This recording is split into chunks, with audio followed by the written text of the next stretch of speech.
Лјупчо Ѓоргиевски, човекот што ја напиша државата, па се скара со неа.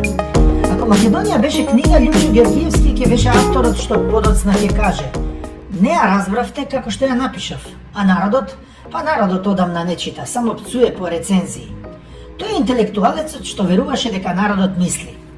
Лјупчо Ѓоргиевски не дојде како прост популист, тој дојде како писател, мислител, идеолог, човек што мислеше дека ако е нешто логично, ќе биде и прифатено. Првата грешка. Македонската политика не функционира на логика, функционира на навика, инет и мит. А Лјупчо дојде со идеи, многу идеи, премногу идеи за народ што сака едноставни лаги, а не комплицирани вистини. Премиер во време кога државата уште не знаеше што е. Тогаш Лјупчо стана премиер. Македонија беше млада, сиромашна и убедена дека само што не ни тргнало. Народот мислеше дека независноста автоматски значи благосостојба. Лјупчо пак мислеше дека транзицијата е болна, долга и сурова. И тука се разминале за секогаш со народот. Тој зборуваше за реформи, народот слушаше отпуштања. Тој зборуваше за реалност, народот бараше магија. Приватизацијата е кога државно стана ничие, па после нечие, а тие чие што стана нечие, ги знаевме многу добро кои се. Ако има еден збор што следи Лјупчо, што го следи фактички Лјупчо како сенка, тоа е приватизацијата. Фабриките исчезнаа, работниците останаа без работа, некои се снајдоа, повеќето не. Но дали Лјупчо го планирал тоа? Веројатно не. Дали Лјупчо го дозволил? Апсолутно. И тука црниот хумор станува трагедија. Државата се продаваше на рација, народот мислеше дека купува иднина. Националист што подоцна им досади на националистите. Лјупчо беше тврд националист, додека не престана да биде удобен. Тој зборуваше за историја, корени, реално соседи.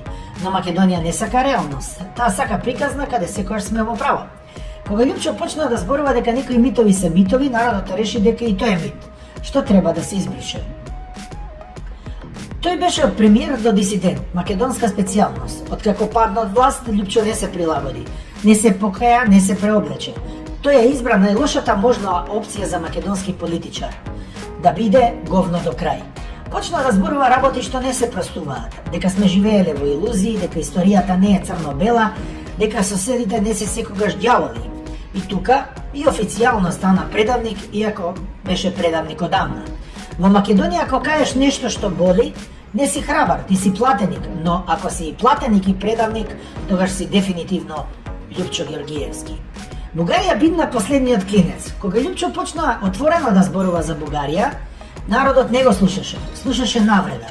Без разлика, што кажал без разлика, што мислел, пресудата беше донесена однапред. И тука доаѓаме до најцрниот момент.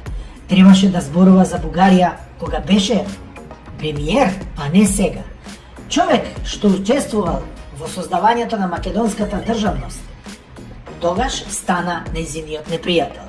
Не затоа што ја уништил, туку затоа што одбива да ја каже правата вистина за неа. Преварант или гениалец? Лјупчо Ѓоргиевски не е преварант во класична смисла, освен за парите што ги украде. Тој не продаваше лажна надеж, тој продаваше сурова реалност, а реалноста кај нас е најнепопуларниот производ, освен парите, нормално. Гениалец, можеби, ама во погрешна држава, во погрешно време, со погрешен народ. И тука доаѓа последниот удар, оној што најмногу боли. Веројатно, државата е погрешна. Затоа Лјупчо треба да си најде нова.